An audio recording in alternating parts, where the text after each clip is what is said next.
The following program is a production of Encore Advertising in association with toolsforsuccess.com.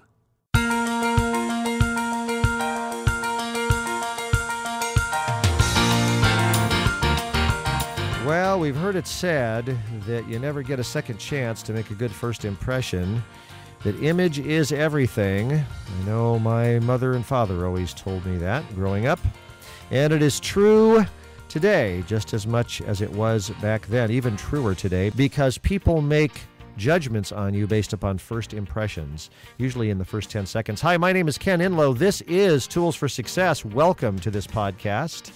Today's topic, of course, image is everything. Appearance, business etiquette, business entertaining, overall business image. What is it that makes that so important? Well, Debra Carr is our special guest today. She is a certified image consultant. She's an active member of the Association of Image Consultants International and a contributing writer for Northern Michigan Men's Magazine. Debra has attained Barber of the Year and has been awarded for excellence with Beauty Control Cosmetics.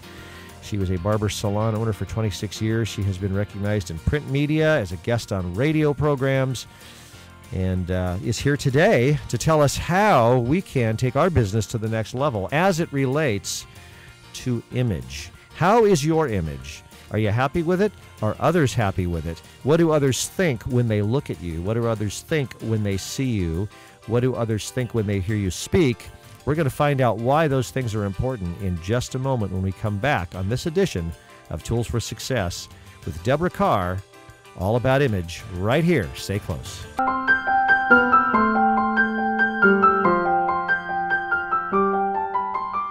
Well, as I said a moment ago, you never get a second chance to make a good first impression. And my question to you today is, what kind of first impression are you giving out to people when you walk into the room? What are they thinking about? What are they evaluating? What are they examining? What do they see in you that maybe you don't see? What are the good things they see? What are the bad things they see? How long does it take for them to make an evaluation of whether or not they like you, whether or not they're going to do business with you, whether or not they want to be your friend? All of those things matter when it comes to image. And with us today, Debra Carr, who is going to answer those questions and put it all into perspective, all the way from Michigan. Debra, thank you for being with us today. Well, hi, Ken. How are you? It's good to be here. I am excited. Yeah, it's a great day, and we're all about image here in Oregon, let me tell you. It's all about hunters and fishermen, man, and they're out there in the cold and shooting their guns and doing all kinds of cool things. But image is important. I say that kind of facetiously. Image is important even in Oregon, believe it or not.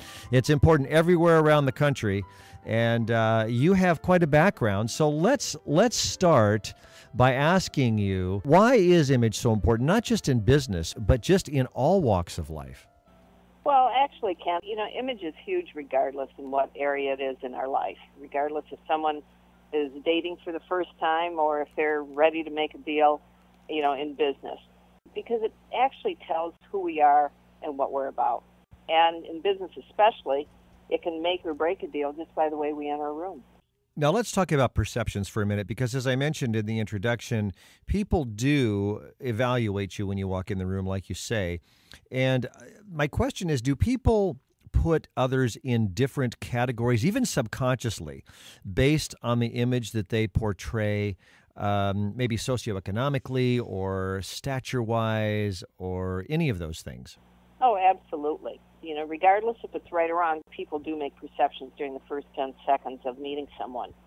And those perceptions can vary anywhere from age to economic level to level of education, to people's trustworthiness, to the level of character, their level of confidence. What are the things that people actually look at? Obviously, there's clothing, there's grooming, cleanliness, there's the car you drive. What attributes go into sizing somebody up?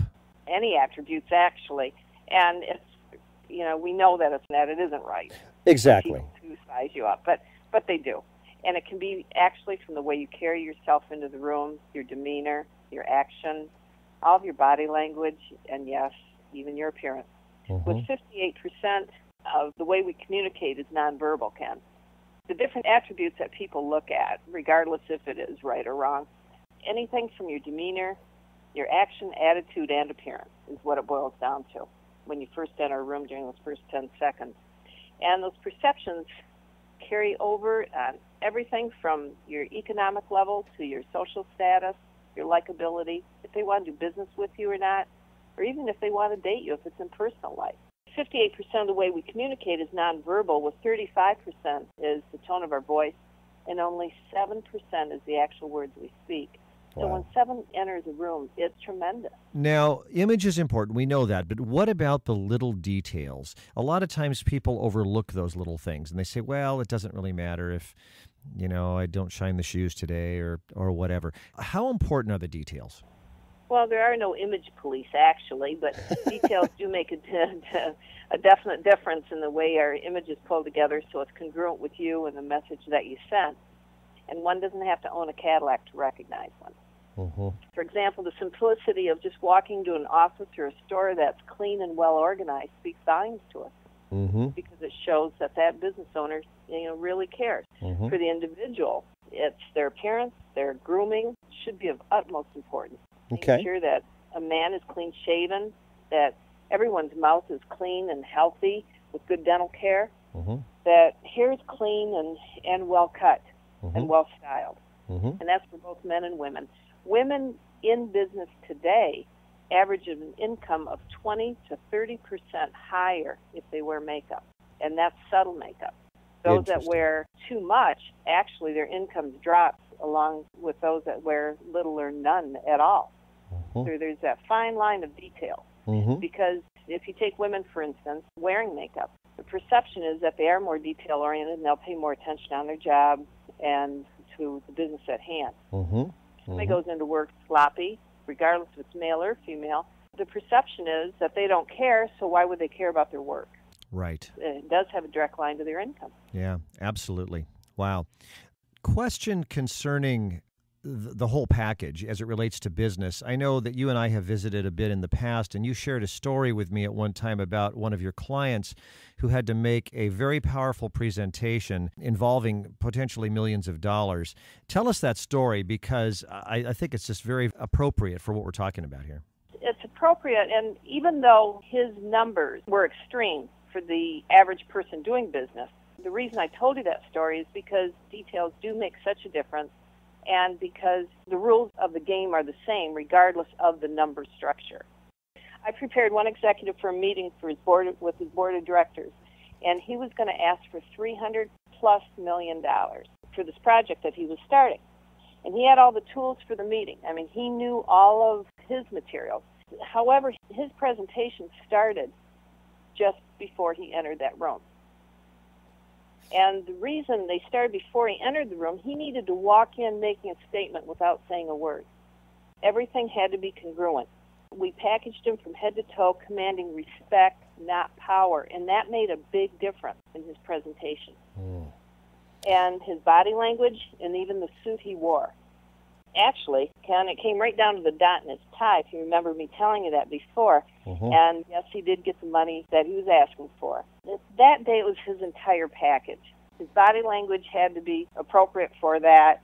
He had to go comfortable, confident, but not powerful. And when he approached that board of directors, and it doesn't matter if you're approaching someone in sales or how you're approaching someone, the package has to be congruent with yourself so you feel comfortable and feel good going in. So that's something that an image consultant could engage in. That's one of your functions as an image consultant is addressing an issue like that, not necessarily $300 million, but like you say, that's not an everyday occurrence. But it's important to be able to be packaged in a way that really makes a lot of sense. And I'll bet you there's probably a lot of things you brought out for him that he probably wasn't aware of, that you were able to really bring him to that next level. Really didn't realize, because he was, he's a very busy executive, and just like everyone, we're all busy with the type of work we do, and some things had gotten, pushed to the side that he didn't realize for this preparation for him to walk in.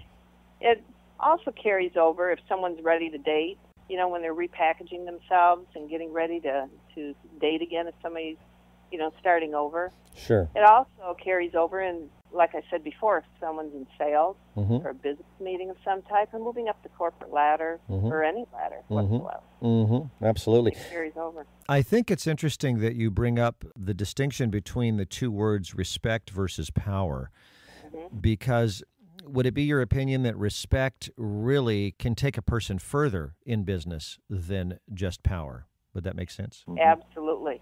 Someone can, be so powerful that they're stiff, they're standoffish, they're not going to have effectiveness in business. Mm-hmm. Staff members or team members or people that they do business with. There are times that you do need the power. Mm-hmm. Well, I know that I grew up thinking about this, when I was first new in this whole thing of image and so on and so forth way back. There's the whole thing about the blue pinstripe suit, the white shirt, and the red power tie. I always heard about that, the red power tie. I got to have my red power tie. And, I thought that was fascinating because, does that really... Are there different colors? Are there different ways to dress that will actually distinguish a person from being powerful versus commanding respect? Yes. And commanding respect, there's different ways of doing that. And most of that is personality. Mm-hmm. But also if the colors are too harsh, if they're too contrast, it can be shocking compared to warming it up a bit. However, you don't want them so soft that they're not appropriate for business either. It depends what the market is and what it is. Let's say, for instance, you're making investments. I'm sure you wouldn't want to invest with someone that came and did a presentation to you that's dressed very ultra casual and maybe even having flip-flops on. Right, absolutely. Right. No, that makes sense. You do want them dressed appropriately. Sure. Debra, tell us a little bit about the term packaging. I know I've heard you use that in the past. When a person is packaged together nicely, give us an example of something that you would say would be an appropriate kind of a package, maybe someone you've dealt with or a circumstance that you've had. Well, packaging someone, as I had mentioned before about the executive that we packaged for his presentation for $300+ million, a few years later, that man went to an international level position with his corporation. And he went from an inside, I shouldn't say an inside because he did travel for business, but not to the level he was going to at a later date. His new position was a much more contemporary position, too.